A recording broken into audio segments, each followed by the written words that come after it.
Bruce is dead, but his ghost lives on and on. Never did get any Golden Globe Award, never made it to Synanon. He was an outlaw, that's for sure. More of an outlaw than you ever were. Lenny Bruce is gone, but his spirit is living on and on. Welcome to Songs of Experience, a Bob Dylan podcast where we explore the man and the music one song at a time.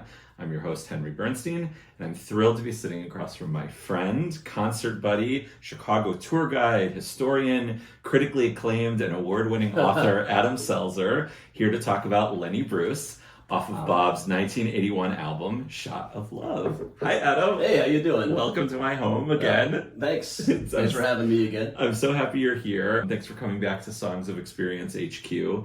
It's not your first time here, as I mentioned. Right, we hang out. We hang out. It's the Chicago Dylan thing, you know. Chicago Dylan thing. Last time you were here, you and Michael Glover Smith came, and we hung out here in the living room, shared some Thai food, and when my wife came home about 2 hours after that, she said, "So did you guys just talk about Bob Dylan for 2 hours?" And we were like, yeah. there's like a brief mention of Bruce Springsteen and then maybe Paul McCartney, and then back to Bob. Right. So great to have you here in an official capacity. But before we get into the song, what is your Bob Dylan origin story? Dylan origin story. So, I didn't grow up with parents who were into Dylan or anything. I kind of knew who he was vaguely. The first time I would have heard him in We Are the World. I would have heard him in the Traveling Wilburys. My dad had that tape, though. When he told us he was going to put on something called the Traveling Wilburys, we begged him not to. That sounded like some kind of medicine show crap that we didn't want to hear. So I would have heard him, but I didn't take any notice of him. But really, the first time I remember hearing and thinking that maybe he's somebody I should take note of. Well, I even remember, it's almost like I'm doing penance here, because when I was taking typing in the computer class in middle school, one of the things we had to copy out.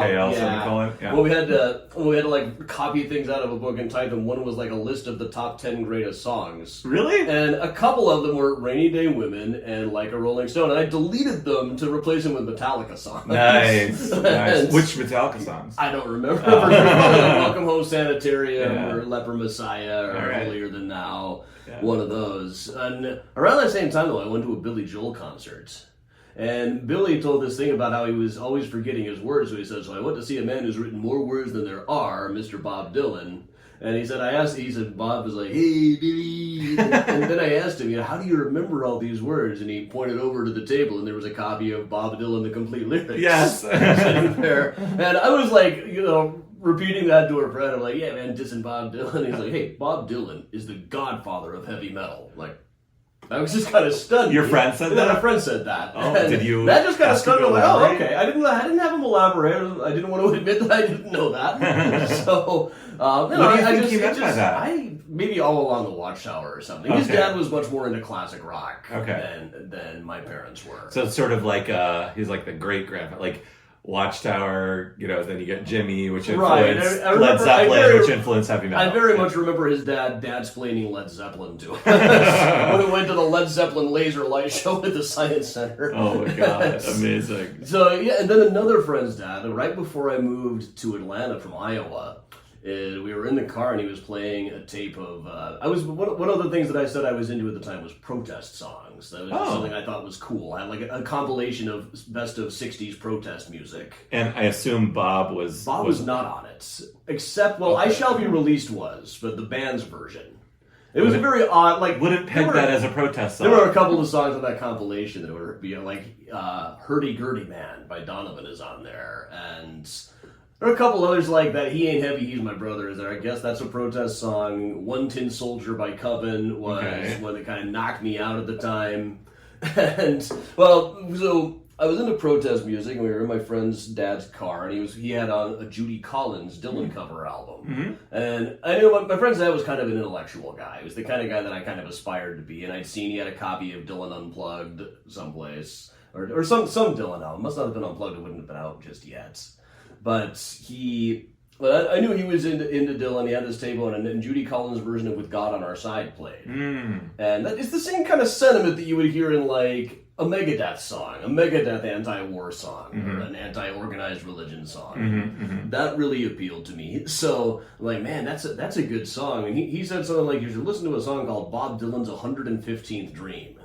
And I just kind of filed it away. I thought that was what We Got on Our Side was called. But so, like, a week later, I moved to Atlanta. Like, the first couple of nights there were at Media Play. And I bought Bringing It All Back Home, which had Bob Dylan's 115th Dream on it. And it didn't have the song I was looking for, but I liked a lot of the songs. I was like, okay, I'll get more of this. And then, right about that same time, Unplugged came out and had With God on Our Side. So I got that at Best Buy. My first new Dylan album. I just drove by that very Best Buy. It's actually still standing. Oh, is it? After the Alpharetta show, I drove by it. The last Best Buy. One of the last Best Buys. I doubt they still have CDs. They're right. At all, they stopped doing that, right? They were one of the best CD selections in town at the time. Yeah, from there it just kind of snowballed. It's something I'm always kind of attracted to is stuff where where there's enough material that I can really plow in. Like as a researcher and a historian, it frustrates me when I come across a really interesting story, but there's not enough data out there to do an entire book. And with Bob Dylan, which happens a lot with Dylan. It's too much. It's one of those. It's almost like If All the Seas Were Ink situation. There's so much to study. There's so much to discover. There's so many new ways to find things. And even if something doesn't grab you at once, and Lenny Bruce certainly didn't grab me the first time I heard it. How old were you when were you in college when this was going on? This was right at the end of middle school that I got my first one. Okay, and then but like the like real like deep dive into then that. It started becoming a deep dive over the course of early in high school. It's like in my freshman year, the same week I saw 9 Inch Nails with David Bowie, and then 2 days later my first Dylan concert. Oh wow! And that was a good week. That's amazing. Before we get into the lyrics and the music, just as a few stats, the album was recorded April 29th and 30th, or May 14th, 1981, with some overdubs. May 1981. I always find it interesting when it specifically says overdubs, because we in modern Bob, we don't think of,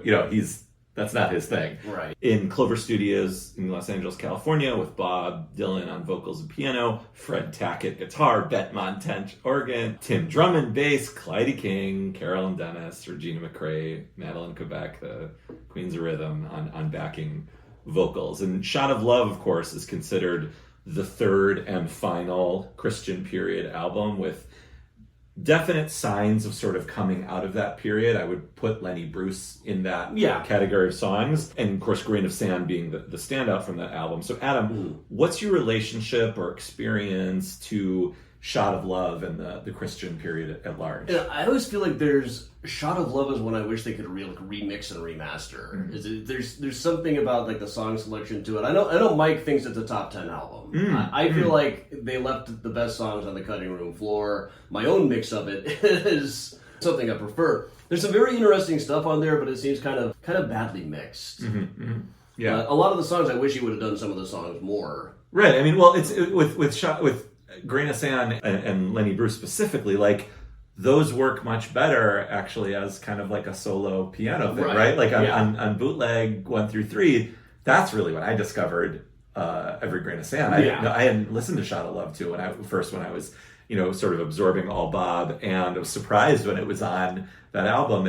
And Lenny Bruce, as we were talking, we spent a lot of this week listening to many, many live versions. Right. And the ones that work the best, and we'll get into a specific one later, are the ones that are sort of solo piano-y. Right. It's just a little hint of something There's else. a couple where he gets a little too shouty. Right. But in general, it's a song that, for most of the Never Ending Tour era, it was like one of those once-a-year songs. Right. Where it would come up just very rarely. Right. But I really didn't hear a bad version of it. No. It kills every time. And he sort of plays it straight, but he doesn't really, other than the getting a little shouty, it never really deviates from that melody much. In the Mixing Up the Medicine book from Bob Dylan Center on Lenny Bruce, they have a picture of like the torn edge of the draft typescript, and says, on the torn edge of this type strip are the lyrics to the song Lenny Bruce, an ode to the subversive comedian.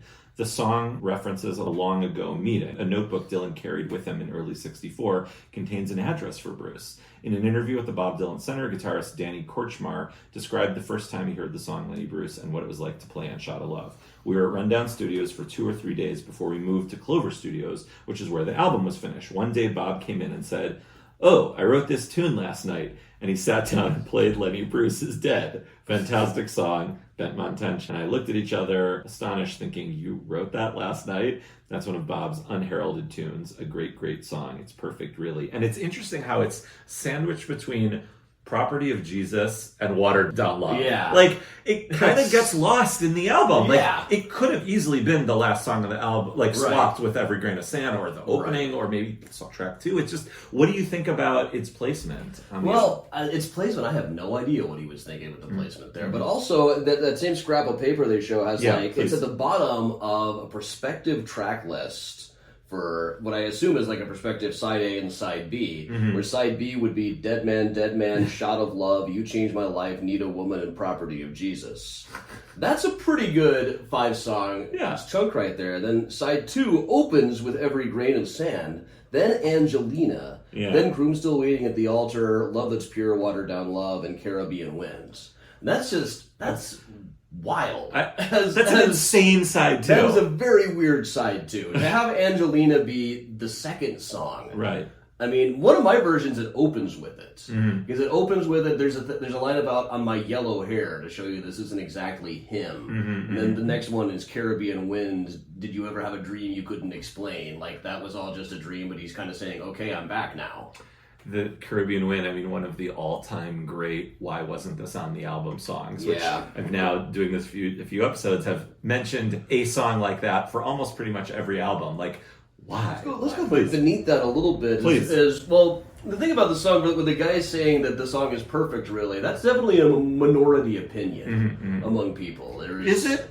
I think a lot of people love to rip on this song. Really? Yeah, because it's, like they never won any Golden Globe Awards. Well, there's the comedian Tim Heidecker even has this routine that you can see on YouTube where he goes and plays through the song, like line by line, just skewers it. Really? One line after another. He's got people cracking up at just, even when he just sings the lines, people just crack up at him. Stopped me in my tracks. It's this really pretty piano ballad that's a tribute to Lenny Bruce. Do you know who Lenny Bruce is? Yeah, he invented stand-up comedy in 1961, I think. But it fascinated me because it is a very pretty song, and it's also one of the stupidest songs I've ever heard in my life. And I hand to God or whoever. This is all real. I didn't doctor anything here. These are the real lyrics to the real song, Lenny Bruce by Bob Dylan.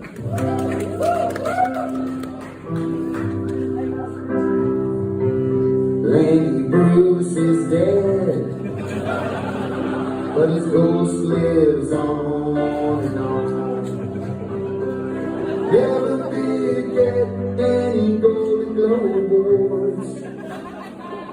I think it's part of how you do the delivery. And what it kind of put me in mind of is there's a bit in Philosophy of Modern Song that relates to this specifically. Is all the self-styled social critics who read lyrics in a deadpan drone to satirize their lack of profundity only show their own limitations. They are as useless as the police officer reading a transcript of Lenny Bruce's act in the courtroom. And if you do it, I mean, I can tell really dark, tragic stories as comedy routines. Yeah, of course. As a tour guide, if I need to. And I'm sure you do that a lot. I try not to. I try not to do the story of the Iroquois Theater Fire as a comedy of errors, but it can be done. It's all kind of in the delivery. But this is not a song that it's got some jarring lines in it. There's no clever rhymes. There's no stunning similes. There's no like Dylan-esque turns of phrase or anything. It's pretty straightforward. It's very telling, not showing. Right. It's not a song that really knocks you out with its language or anything. And I know, I think Michael Gray called it an endearing bad song. Clinton Halen said he claims to have written it in 5 minutes, and it certainly sounds like it. And that's what my thing is there's what I initially thought was there's this purity to it, like it just came to him all at once. That's certainly how the story goes, that it was like written in about 5 minutes. That's probably about right. But the scrapple lyrics that you see here, Where on the top, it's this perspective track list. Then on the left, he's got like Poison Pen, Biting the Hand That Feeds You, Getting Away with Murder, like different concepts. My favorite, which is Punk Surfer, Comet of Vomit. I like that too, yeah. And it's not as good as the, from around this same time period, there's a typescript where he wrote Taco Lips Apocalypse in big letters. That's a t-shirt right there. That is a t-shirt. We should make that t-shirt in time for Timothy Park. There you go. But then off to the side, it's got like the draft of Lenny Bruce, and it's different. It's not like it came out fully formed. It says Lenny Bruce is dead. He didn't commit no crime. He just told it like it was, but that was long before your time. Then something, they called him sick. They got to label folks because something like shirts, but Lenny was real and funny jokes, and it's ripped so you can't read everywhere. Right. But it's after that it kind of starts morphing into as it is. So I feel like there was like a quick rough draft where he just jotted down ideas before he turned it into this song. That really bothers me that it's like this song is the butt of jokes, because I mean it's not, I wouldn't put it on my list of like top 20 Dylan songs, but maybe top 100 or top 50. Yeah.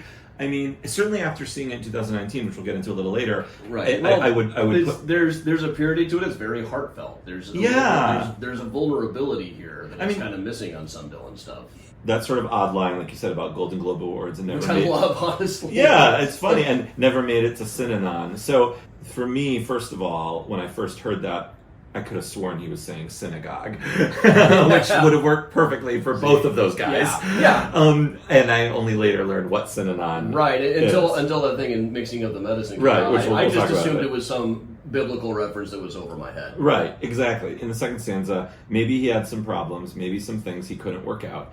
But he sure was funny, he sure told the truth and knew what he was talking about. Never robbed any churches, nor cut off any baby's head. That's the other line people tend to... What does that mean, Adam?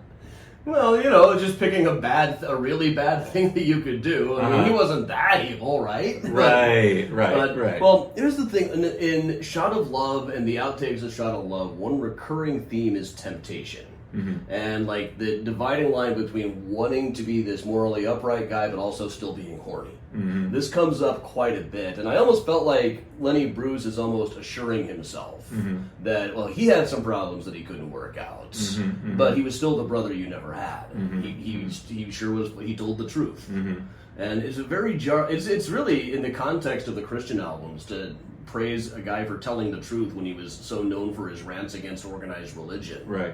Is it's almost like reassuring himself. This guy was Jewish. This guy wasn't into religion. Right.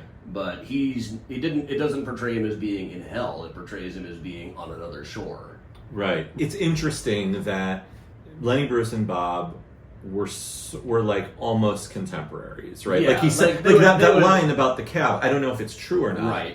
But I think what he's saying is that we sort of were like this. Like if Bob was 10 years old or by the time Bob was doing subversive things, the 60s were ready for it. Right. And Lenny Bruce, obviously, they weren't. I mean, the fact that he was being arrested for saying or is insane to like I can't understand that. I found that really hard to sort of watch in the movie, and I think like with Lenny Bruce's material in general, and you and I were talking a little bit of this offline, I listened to the Carnegie Hall and obviously saw it on Miss Maisel and watched the Lenny movie, and I've listened to him here and there, and while I appreciate what he's going for in terms of pushing the envelope and saying that this is a free speech thing, that like they're just words. Yeah.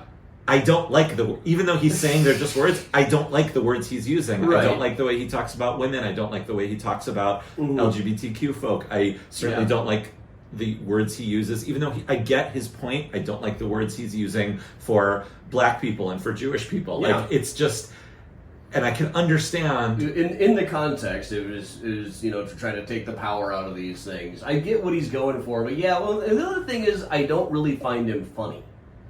And I'll chuckle occasionally. Right, he got a few chuckles. There were some funny lines, like he said something about like Elizabeth Taylor's bar mitzvah or something, and like there's just like that made me laugh because that's a funny line.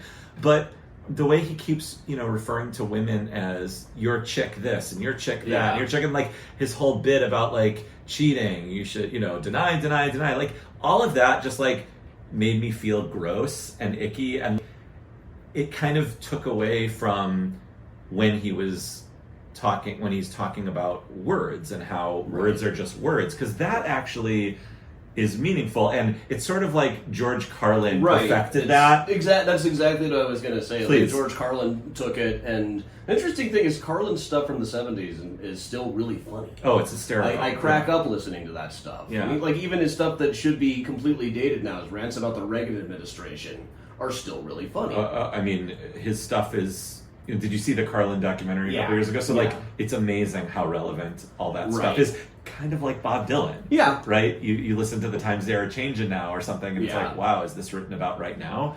Right? So, But yeah, with Lenny Bruce, I feel like his influence outweighs what he was actually doing. Mm-hmm. I'd rather hear the people that he was influencing than him himself. Right. And it's just kind of a generational thing with comedy too. It's like a point that I make a lot is when the Pickwick Papers came out, Dickens, everybody thought it was the funniest thing ever. I mean, for years it was the gold standard for comedy. Really? Oh. Yeah, and you read it now, it's still pretty funny, but I feel like you had to be there. Because a lot of it is based on this version of Englishness that everybody recognized, but it hadn't really been in a book before. And that's part of what made it so funny. Like the modern equivalent, like my generation's equivalent, our generation's is, I think, Clerks and Mallrats, those Kevin Smith movies. We all knew people exactly like that who just hung around talking about like whether there were independent contractors on the Death Star all the time and cracking dirty jokes. I'd never seen a guy like that in a movie before, but everybody knew someone just like Jay. Right. And with like my kids' generation, I don't know if they're gonna find that movie funny at all. Right. But it worked for us. And in the middle of that, like the Marx Brothers are still funny.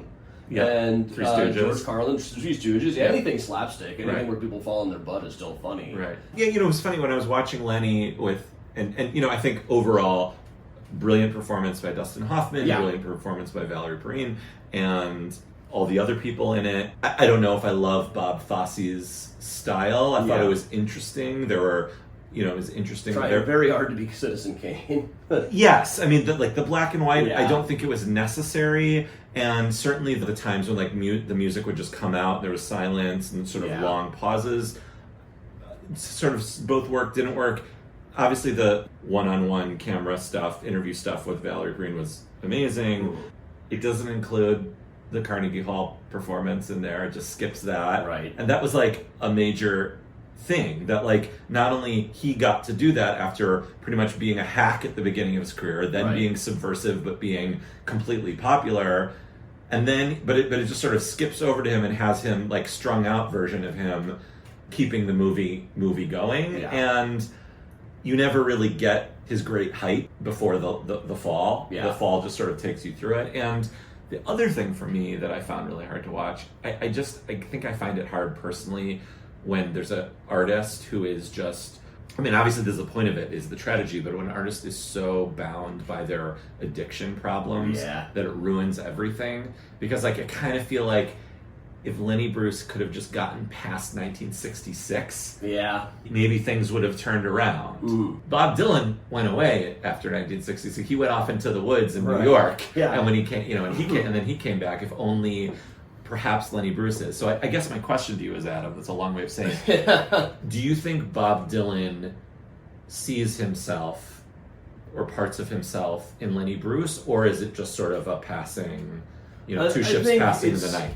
I think you can definitely imagine. It's definitely, I think, right from the start, people have wondered, is he really singing about Lenny Bruce or is he singing about himself in this song? And I think it's also worth noting that it would have been written and then recorded like 3 months after John Lennon was killed. Right. And there's hardly a line in there that you couldn't say about John Lennon. Right down to the taxi thing. Right.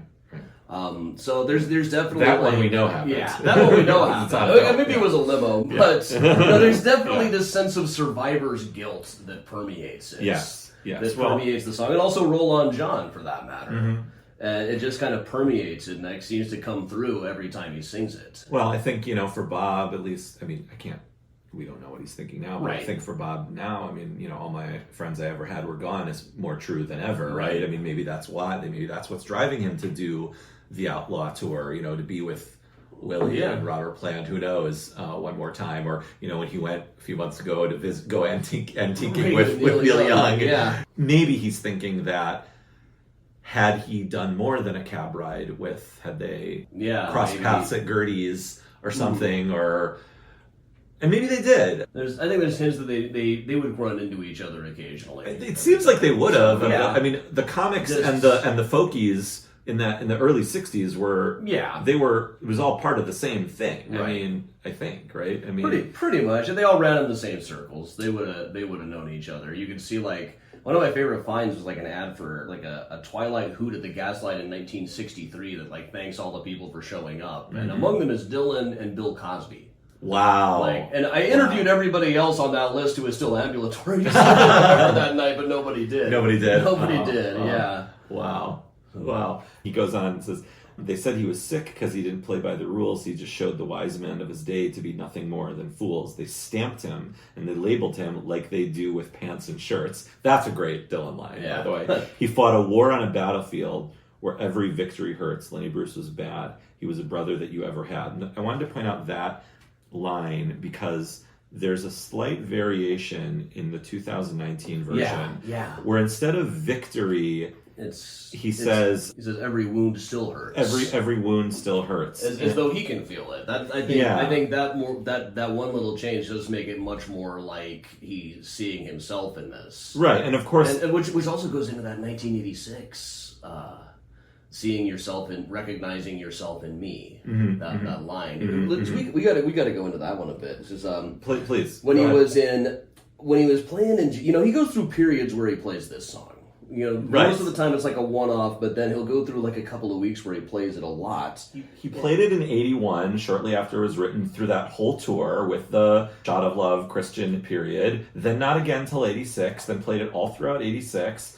Then a couple times in 87, a couple times in 89, a couple times in 90, a few times, and then all throughout 91, the whole tour. And then, like you said, sprinkled in throughout the 90s, sprinkled in throughout the early 2000s, then stops in 2008, then back in 2019 for the whole tour. So anyway, take us through 1986. So in 1986, when he was playing in Japan, he had a monologue. I don't think every show was recorded, but like just about every time you would open by saying something like... It's a song about recognition, or lack of recognition. Tennessee Williams, it was he who said, I don't ask for your pity, just your understanding. Not even that, but just your recognition of me in you, and time, the enemy in us all. Anyway, Tennessee Williams, he got a pretty drastic life too.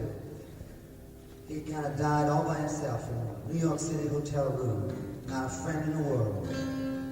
Another man died like that. Except Tennessee Williams did have some success. This man didn't really have too much success. But he started a lot of people off, people who came and picked up on what he did and took it someplace else, and made a lot of money, and became very successful. And he died in a lonely grave. And then he goes into Lenny Bruce. Then he goes into Lenny Bruce. Yeah. And that's, some people were suggesting that this was like the week when he was saying that, the week that Richard Manuel died in a hotel room. But he had started doing the talk a couple days before that. Oh, so it was almost prophetic. So it was almost, yeah. But more likely it was because it's a bit from a play that he had just seen Lauren Bacall in Sydney. It was in The Sweet Bird of Youth, which it's right at the end. In most versions of it, I found out there's a lot of revisions of that play. Like I was in a drama bookshop this morning. I just grabbed it off the shelf, and that line wasn't in it. Interesting. So but the others, it's the guy talking to the gigolo talking to the old actress, and there were a couple of things that struck me in it. One is they look at the clock and say, I guess there's a clock in every room that people live in, and the stage direction says the ticking should get louder and louder. And there's a whole bit. It goes tick tick, it's quieter than your heartbeat, but it's slow dynamite, a gradual explosion blasting the world we live in to burnt out pieces. Time, who could beat it, who could defeat it ever? Maybe some saints and heroes, but not Chance Wayne. Wow. It sounds like Restless Farewell to me. The Yes. false clock tries to tick out my time. Right. And then like right before that, there's another line like it. You can't outlive your youth, and I've already outspent mine, which is like I've already outlived my life by far. By far, yeah. And Mother Muses. Yeah. So but the recognition of me in you and time the enemy of us all, Right. which kind of sounds like what he's doing. Lenny Bruce is recognizing me and you. Right. I mean, it's clearly a song that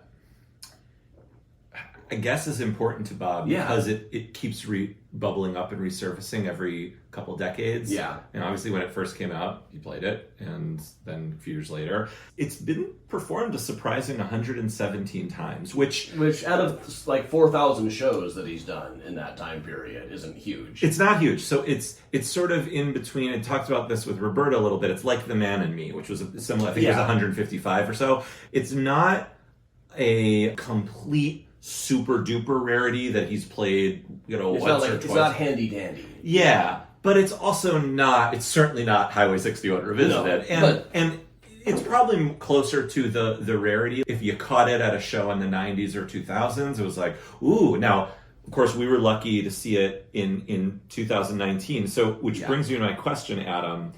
Have you ever seen Bob Dylan live? And have you ever heard Lenny Bruce live? I heard it twice on the 2019s. Yeah.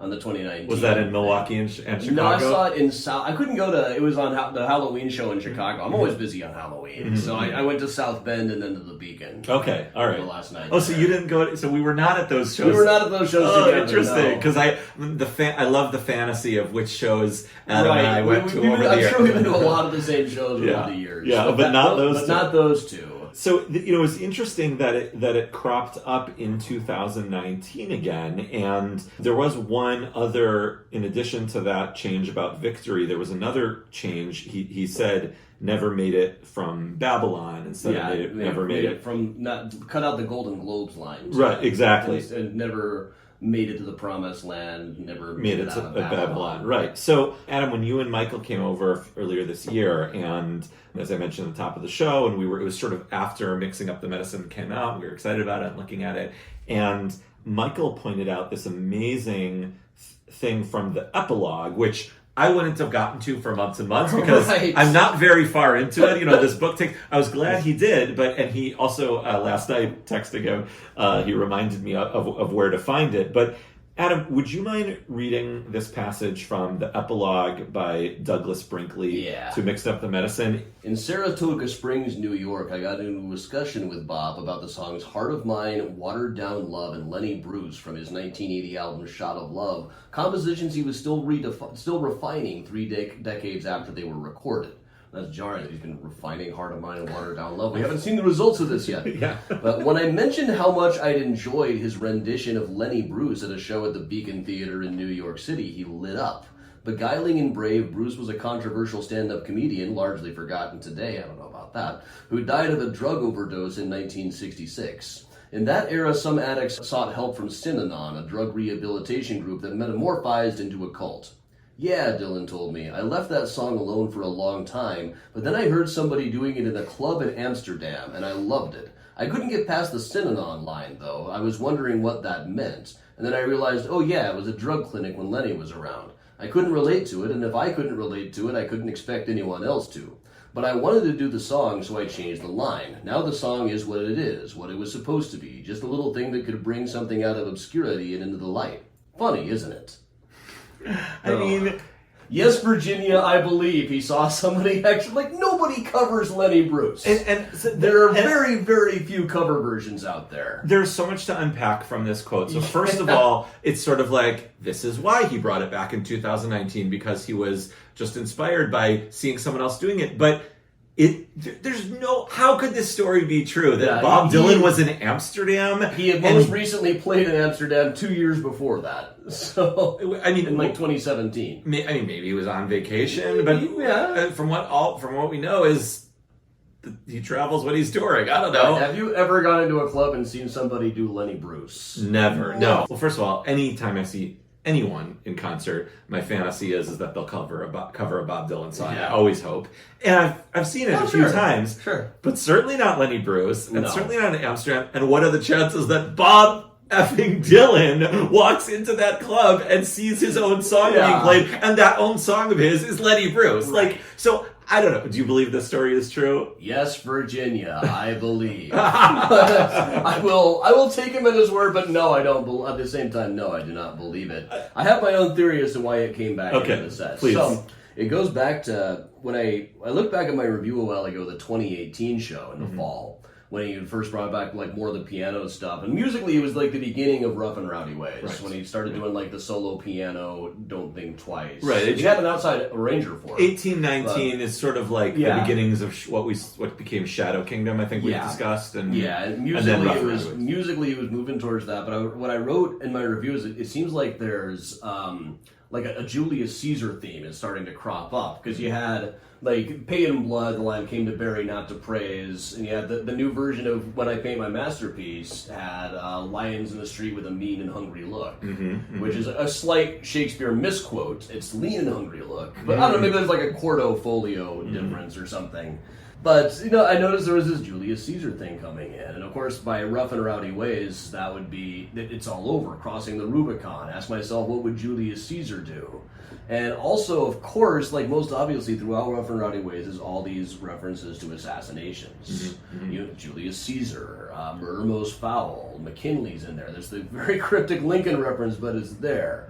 And I did find a paragraph in the Charles Guiteau trial for killing James Garfield that has like two, like something like tablets of stone or something. It's like a couple of stray phrases. If it was only one, it would be nothing, but it's two of them, so who knows? Oh my gosh! Wow. But anyways, all this assassination stuff, and one of my favorite things about the 2019 set, the differences between that and 2018, is he swapped out Like a Rolling Stone for Lenny Bruce in the set list. It's just such a perverse thing to do. When? In the 2018 set had Like a Rolling Stone. Yeah, And 2019 and it was like mid-set, it was in the middle of the set. Because I think it was number 11 in 2019. Yeah. In the slot that he swapped out for Lenny Bruce, which is that's so like bizarre. taking one of his most best loved songs and swapping it out with one of his most obscure. Right. And I think that's just delightful of him, honestly. I love it. But also he portrays Lenny Bruce in the song as an assassination victim. And Bruce wasn't assassinated in any like traditional sense of the word, but he specifically says the ones that killed him. Well, his character was assassinated. Yeah, his character was assassinated, and I think the FBI even said something like they were trying to kill him. Yeah, I mean, And J. Edgar Hoover was still in charge then. Right, Was and- clearly, had a problem with John Lennon, had a problem with Lenny Bruce, had a problem, Yeah. And, well, Dylan's always had kind of like a macro view of assassination, going back to, like, the guy who killed Medgar Evers was only a pawn in their game. And so I think in at least in Dylan world, Lenny Bruce counts as an assassination victim, just like Julius Caesar, JFK, McKinley. So Hard to argue, it just too. fit in. It's hard to argue against it. It just fits in so well thematically with the build up to Rough and Rowdy Ways. So you think that in 2019, the Lenny Bruce being in the set is maybe a clue of what he was thinking about and what he was heading towards? Possibly, yeah. I think it was a song that fit the theme that he was about to record an album about. That's my guess anyway. I love that. You know, I never want to say that I presume I have any idea what is going on in his head. Right. We can only speculate about these things. I think that he wanted a song about assassination in there, like it suddenly occurred to him that fit kind of what he was building towards. Right. Well, certainly, yeah. The assassination is something. You're right. It's like, how can you blame Lenny Bruce for his own self-destruction? I mean, They didn't really understand it as well as of course not. No, and and it was addiction is a real thing, and he had an issue, and his wife had an issue, and some things he couldn't work out. right. There was a line that I wanted to point out that I didn't really understand, which was Lenny Bruce was bad. He was the brother you never had. Now, it's not unusual for Dylan to put two halves of a line together that don't necessarily have anything to do with each other, but when he's saying Lenny Bruce was bad, is he saying it like Michael Jackson style? I think he was bad man. He's bad. It's a little bit of both, I think. You know, Because he was- clearly he is was sympathetic bad. to He was him. the brother that you never had. All right, so let's. And so it's the also it's kind of fits into like the shot of love reassuring himself that you can be bad and still be the brother that somebody never had. Okay, so either way, if he's saying he was bad, just as a observation of how Lenny Bruce was perceived in the public eye as like he was bad for he was the brother you never had. What does he mean by that? It would make more sense if he had said he was the brother I never had, because then that sort of leads to that ships passing, we shared a cab once but never, kind of thing. But what he said that more specifically about like Jerry Garcia was like a brother. Totally, but that's kind of. But what does he mean by that? Well, it's partly a way that people get marketed. I mean, you hate to say like they stamped him and they labeled him, and the thing about that is everybody hates being labeled, but at the same time, when they label you, they got something to write about you. I mean, Dylan didn't want to be called a protest singer, but that's also got him into a lot of articles. They got him a lot of attention for being a protest singer. And how they market you, every public person has an image, whether they like it or not. And that, I think, to a lot of people, that's what Lenny was. Like the older brother, telling you about sex and telling you all of these dirty words and stuff. And telling you it's really okay. It's something he's doing an older brother's job for people. Oh, I like that. Way. Okay, that maybe if he had even said he was the older brother you never had, that would have been made that point more. Who knows if that's what he meant by it? But I like that because I think we've all, whether that other older brother is a counselor at camp or the 8th grader when you're in 6th grade or something, it's a version of the brother you never had. Absolutely. I don't want to analyze it too much. I definitely, even though there's like an earlier draft, I don't think he really overthought on this one. I don't think it's something he overthought on. He didn't work to get the cleverest rhyme or the most stunning poetry. It's just very plain spoken, and then tying it to you can't just read it off a page like reading the transcript of Lenny Bruce's act. Like the melody and the performance are what carries it. Yeah. And it carries it for him. He just doesn't do a bad version of this song. It's gorgeous every time he does it. I was looking for it. And, it's actually, even though it's very simple, it's not super easy to play on guitar. It's definitely more piano because there's chord changes basically on every word. Right.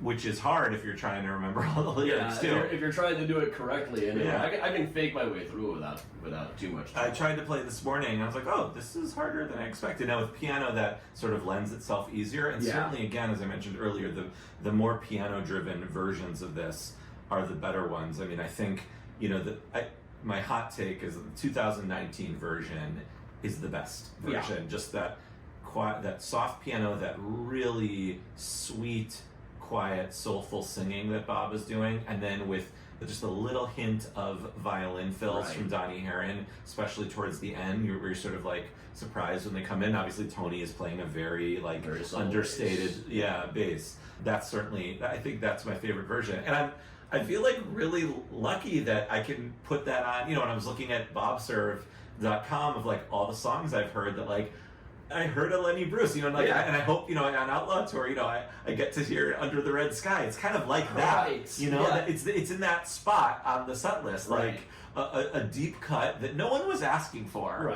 but we're happy it's there. I think it's a major reason why I went to South Bend just to start with. I was probably going to go to New York anyway. I always have an excuse to go to New York and see a beacon. You saw that on the set list. Yeah, but I saw it on the set list. That's what I knew. I mean, I knew I wasn't going to be able to go to the Chicago show. And then when I saw that it was on the set list, okay, I'm definitely getting a song I haven't seen before that I never thought I would get to see.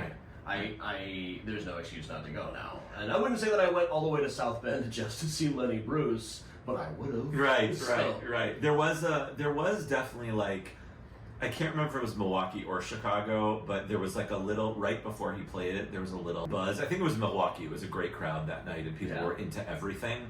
I mean, there was this little bit of a buzz, because people knew it was coming. Yeah. And then, if you listen to the recording, when he starts it, people popped. Yeah.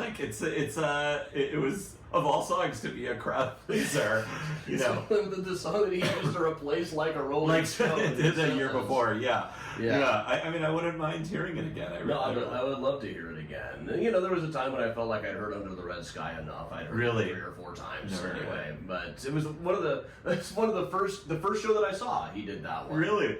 And I didn't know the song at the time, and I like went to the bookstore the next day, like trying to flip through the complete lyrics 1961 to 1985, like trying to find what was that one about there was a little boy, there was a little boy at the end of 1985. Right, yeah, that original gray volume of the lyrics. And it wasn't in there. It took me a while to figure out what that. I wasn't quite on the internet yet. I'm happy I've never. I've seen that in many bookstores over the years for cheap, and I've never pulled the trigger on it because it's not complete. Right, it will never be complete. No, you can never be complete. Even if he does one with Rough and Rowdy Ways, you never know. So, right. So it's sort of like I never wanted to buy it. Maybe I should as like so he'll keep going. But Adam, anything else you want to say about this song before we wrap up? Let me check out my notes over here. I think we've about covered it all. It's one of those ones that on the page it just looks like somebody who didn't know much about poetry writing a poem. It's just easy lines, but the melody is gorgeous and the performance carries it. It makes it work. There's something vulnerable about it. Maybe it's the survivor's guilt. Maybe it's reassuring himself, or who knows what else. But obviously, it's a song that means a lot to Bob, and it comes through every time he plays it. Absolutely, absolutely. Adam, where can folks find you if they want to talk about Bob Dylan or anything else you want to plug? So it's just my name, Adam Selzer, on Twitter, which I use basically just for Bob Dylan. I think we all do, yeah. Yeah, it's also on Threads. Other stuff does better on Threads, and other stuff does better on Twitter. Nobody knows how anything works right now. Right. It's AdamChicago.com will link you to all of my stuff. I'm a tour guide here in Chicago. I've got a number of books out and a couple more coming out. Trying to think if there's a Bob connection to the stuff coming out. Well, I got one coming out on Trinity and St. Paul's graveyards in New York, which was when I went to New York in November for the Dylan shows there. I was spending my days in their archives. Right, I remember. And this is literally where Montgomery's name is engraved on a tablet of stone. I remember you sending us a picture and assuming he's that Montgomery, because there were a lot of Montgomerys, right, and a lot of Louis' buddies and Jimmy's and all the rest too. So Tiny Montgomery, Great. So yeah, it's just a couple of books coming out, a bunch of books out already. I do a lot of like historical true crime stuff. I will say, you're a really fun follow, not just for Bob stuff, for any kind of historical Chicago stuff, or your live streams are really fun. So just putting that out there. Thanks, man. Anyway, thank you so much for being here, Adam. Oh, thanks for having me. This was great.